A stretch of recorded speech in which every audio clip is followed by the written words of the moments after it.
Agreed to, and I call the member for Werriwa. Thank you, Deputy Speaker. For many years before becoming the member for Werriwa, I served my local community as a councillor on Liverpool Council.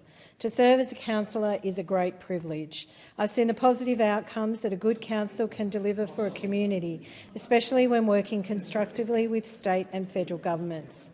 A local government often plays a leading and critical role in solving the issues most Australians are concerned with, whether it's the local roads needing repair, inadequate housing supply or a lack of local parks or uncollected rubbish.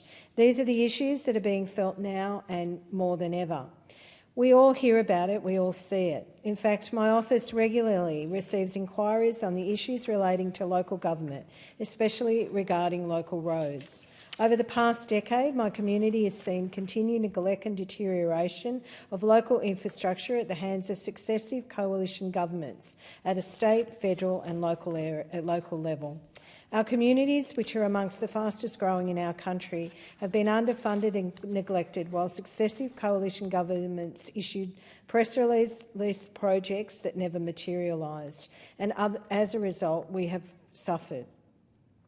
Our growing communities don't have the adequate infrastructure they need to thrive.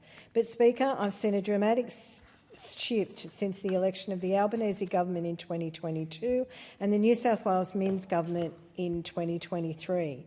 For the first time in a decade, our local communities are finally receiving some of their fair share. The 24 May budget, the Albanese government committed an additional $1.9 billion for Western Sydney road and rail infrastructures, which includes funding for 14 new projects and 2 existing projects. The budget includes $1 billion for enabling infrastructure for the Housing Support Program, priority work stream building on already committed $500 million through the Housing Support Program. The budget also delivers substantial funding for Roads to Recovery and Black Spot. Roads to Recovery funding will progressively increase from $500 million per year to $1 billion per year, doubling the amount of funding local councils will receive to maintain their local road infrastructure.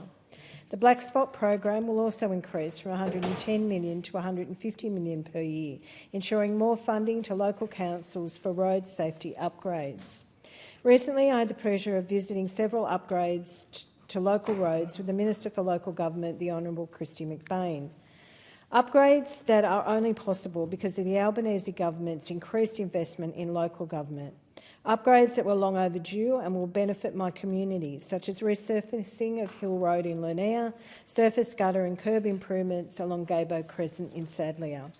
Both projects were fully funded by the federal government under the Roads to the Recovery program, which will deliver $12.59 million to Liverpool City Council, a boost of $5.4 million thanks to the Albanese government. But funding for my community does not stop there, Deputy Speaker.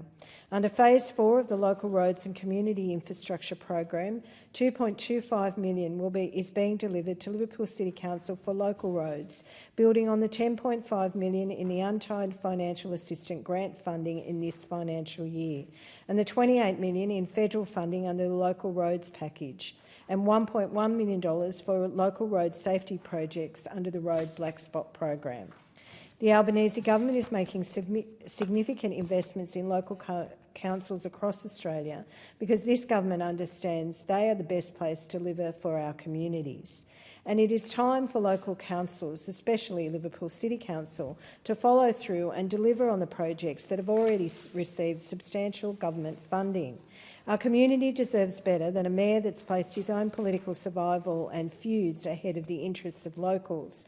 Residents are crying out for their roads to be fixed, yet Liverpool Council is yet to spend the funding that's been allocated to them.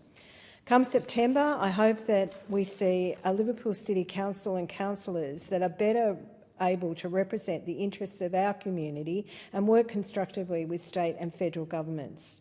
Local government is the engine room for change in our local communities, and the Albanese government is fuelling that engine.